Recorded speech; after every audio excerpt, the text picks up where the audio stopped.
समझ सका बेमौन न अब तक तेरे अजब नजारे। एक पिता के दो बेटे हैं, लोगों आपने देखा होगा। उनके भरण पोषण में, उनके पालने में, उनको संस्कारित करने में कोई कमी नहीं छोड़ते, पर एक अपने कर्मों के कारण गद्दी पर रहता है, अच्छे ऊंचे स्थान पर अच्छी कमाई करता है, और दूसरा बेटा गलियों में हाथ पसारे गलियों में घूमता है। आपने देखा होगा एक घर में तो मृत्यु हो गई है, मृत्यु। एक के घर में रुदन मचा है, शोक है, और एक के घर में खुशियां हैं, खुशियां। पुत्र का जन्म हो गया तो डीजे बज रहे हैं, पुत्र का जन्म होगा मिठाइयां बट रही हैं। ये भगवान की व्यवस्था है। भगवान बस इकट्ठा ही लेंगे पानी। भगवान तेरी महिमा क्या खूब निराली है। और एक घर में अंधेरा है, एक घर में दिवाली है, दिवाली। इसलिए ये जो वेद का मंच है ना, ये आर्य समाज का मंच है। ये आपको पाखंडों से बचाता है, कुरीतियों का विरोध करके वेद के पथ पर ले जाता है, राम और कृष्ण के बताए मार्ग पर लेकर के जाता है, आपको पाखंडों से बचाता है। क्योंकि आज का जो दौर है, माताएं बहनें पाखंडों में फंसी हुई हैं, और मेरे देश का नौजवान दुर्व्यसनों में फंसा हुआ है, बुराइयों में फंसा हुआ। कैसे देश का उद्धार होगा? ऋषिवर देवयानंद जी ने इन हालातों को देखा था, और ऋषि ने कहा था वेद का मंत्र बोलते हुए, देखो तुम्हें भगवान ने ऊंचा बनाया है, तुम्हें भगवान ने कर्म करने में स्वतंत्र किया है, इसलिए श्रेष्ठ तमाय कर्मणा, अपने जीवन के अंदर हमेशा कर्म अच्छे करना। भगवान तुम्हारे उन अच्छे कर्मों के का फल निश्चित रूप से देगा। कर्मण्येवाधिकारस्ते मा फलेषु कदाचन। तुम कर्म करते चलो, भगवान के ऊपर छोड़ दो। और भगवान कभी किसी की मेहनत, कभी किसी की मजदूरी नहीं रखता है। भगवान आज नहीं तो कल, कल नहीं तो परसों भगवान जरूर देता है। ना तो देर है ना अंधेर है, तेरे कर्मों का सारा फेर है, सारा फेर है। उस ऋषिवर देवयानंद जी ने पाखंडों की जड़ें हिला दी थी। उस ऋषि ने बहुत सुंदर पंक्तियां किसी हरियाणवी कवि ने लिखी थी, मुझे याद आती है। खुल गई रे पाखंडियों की पोले, दयानंद तेरे आने से। खुल गई रे पाखंडियों की पोले, दयानंद तेरे आने से। खुल गई रे पाखंडियों की पोले, दयानंद तेरे आने से। खुल गई रे पाखंडियों की पोले, दयानंद तेरे आने से। जो कहते थे गंगा में पितर डूब गए थारे, जो कहते थे गंगा में पितर डूब गए थारे। सोना चांदी गोदान करो पार उतर गए सारे, सोना चांदी गोदान करो पार उतर गए सारे। हो गया है उनका तो बिस्तर गोले, दयानंद तेरे आने से। खुल गई रे पाखंडियों की पोल, दयानंद तेरे आने से। बहुत सारी बीमारियां चली हुई थी। लोगों ने कह दिया था कि जो व्यक्ति मर गया है तुम गौदान कर दो, वैतरणी नदी से पार हो जाएंगे। तुम सोना चांदी दान कर दो, सो वे वैतरणी नदी से पार हो जाएंगे। ऋषि ने कहा ये गलत है, ये मरने वाले के साथ में ठगी है, ये बहुत बड़ी एक ठगी है। उस ऋषि ने इसका विरोध किया। और आज भी बहुत सारे पोप जो है हरिद्वार में ठगने का काम करते हैं। गांव में बहुत सारे जो है पंडित का नाम लेकर के वो पोप बने हुए हैं। वो पंडित नहीं है, वो अविद्या के आचार्य है, वो अविद्या के आचार्य है। निवेदन आपसे कर दूं, शाम का समय एक पोप घर जाने की तैयारी कर रहा था। वो हरिद्वार के अंदर माथे पर चंदन लगा करके लोगों को ठगने का काम करता था।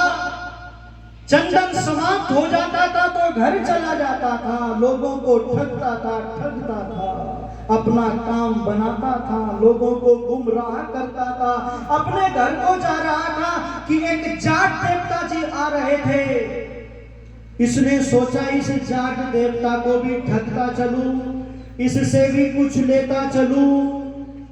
अब इसने सोचा तेरे पास में तो चंदन नहीं है, कैसे इस जाट देवता को ठगेगा। अब जैसे ही जाट देवता जी इसके सम्मुख आए, इसने अपना एक प्रोग्राम बना लिया।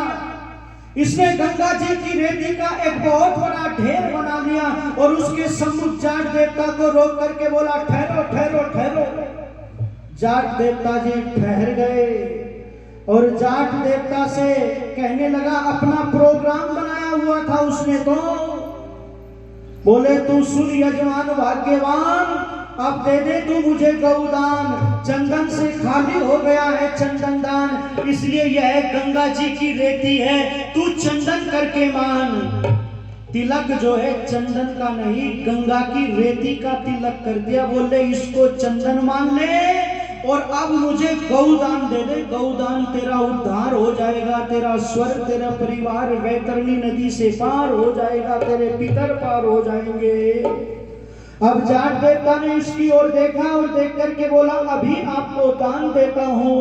गंगा में गया और गंगा में जाट देवता जी डुबकी मार करके एक मेंढकी पकड़ करके लाए। मेंढकी तो आपने देखी होगी, क्यों माताओं? मेंढकी देखी तो होगी, यहाँ पर भी होंगी मेंढकी। उस मेंढकी को मुट्ठी में बंद करके लाया और उस पोप के सामने जा करके उसी की टोन में कहता है, तू सुन पोप भाग्यवान, अब ले ले तू मुझसे गौदान। गौ तो मेरे पास में नहीं जो इस समय में करता तुझको दान, इसलिए यह गंगा जी की मेंढकी है, तू भी गौ करके मांग। अब पोप ने देखा आज तेरा पाला किसी गलत व्यक्ति से पड़ गया, वहां से चंपत हो गया। ऋषि दयानंद जी अमर ग्रंथ सत्यार्थ प्रकाश में चर्चा करते हैं, यदि जाट जी जैसे सारे लोग हो जाएं तो ये बुराइयां, ये कुरीतियां, ये पाखंड को करके चले ये समाप्त हो जाएंगे। ऋषि ने सत्यार्थ प्रकाश के अंदर जाट जी कह करके जाट को आर्य बताया है, ईश्वर भक्त, देश भक्त बनाया है, बताया है, निवेदन करने लगा हो। और एक बीमारी थोड़ा ही है, और भी बहुत सारी बीमारियां चली हुई थी। कौन सी?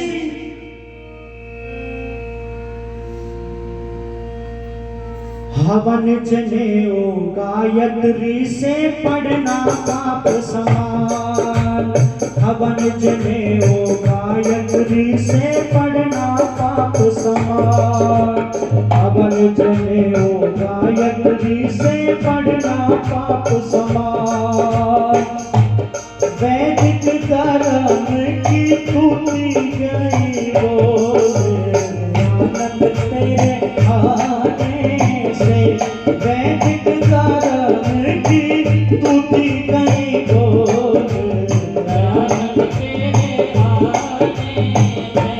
खुल गई रे पाखंडियों की बोल, आनंद तेरे आने।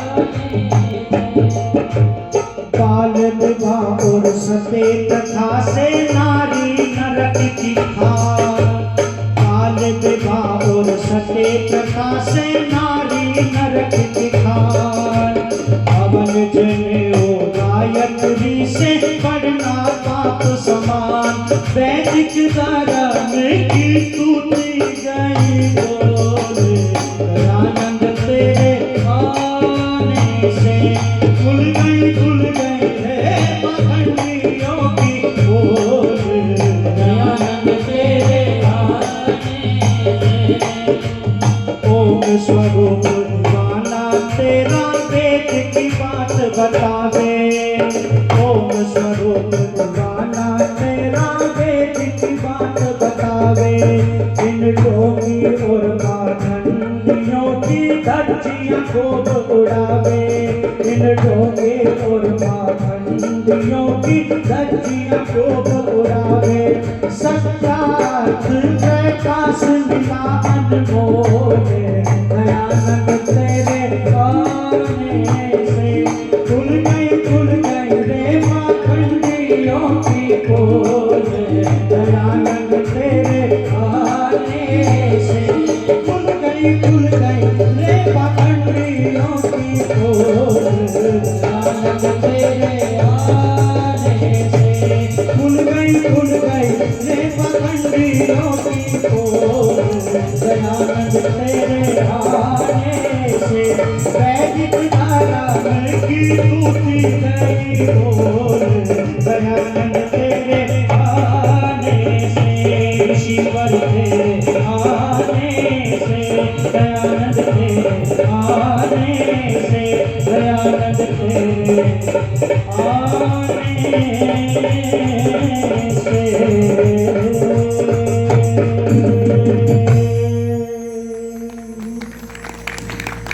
बाल विवाह और सती प्रथा से नारी नरक की खान। इस देश के अंदर बाल विवाह चले हुए थे और ये बाल विवाह तो लोगों आज भी चले हुए हैं। राजस्थान की भूमि पर चले जाएं आप, आज भी लोग गर्भ में ही लड़का और लड़की की शादी करा देते हैं। अभी मैं गया वहां पर राजस्थान के अंदर अगस्त में प्रचार करने के लिए 7 दिन के लिए। वहां पर एक शिव गुरुकुल कन्या गुरुकुल है वहां पर। तो वहां पर छोटी छोटी लड़कियां पढ़ रही हैं आचार्य के सानिध्य में। आचार्य जी ने मुझे बताया कि शास्त्री जी ये जो बेटी है ना बेटी, इसकी शादी हो गई। शादी अभी ये चौथी क्लास में है, इसकी शादी कर दी। और जिसके साथ में शादी की है ये तो गुरुकुल की शिक्षा ले रही है। ये तो गुरुकुल में संध्या हवन जनेऊ धारण कर रही है, वेद का पाठ वेद पढ़ रही है, शास्त्रों को पढ़ रही है। और जिसके साथ में इसका विवाह हो रहा है वो इससे उल्टा है, उल्टा। अब इसका विवाह लोग जबरदस्ती उसके अनपढ़ के गवार के साथ में कर देंगे। मैंने बहुत विरोध किया पर मैं अकेली पड़ गई। कई लड़कियों की तो शादी मैंने बहुत लोगों को बाहर से बुला करके करवाई, पर कई बार जो है मैं शिथिल पड़ गई। उसके साथ में वो आचार्य पीएचडी डॉक्टर लड़की की शादी उसके साथ में। आज भी ये प्रथा चली हुई है लोगों। ये ऋषि दयानंद का जादू दिखाई देता है।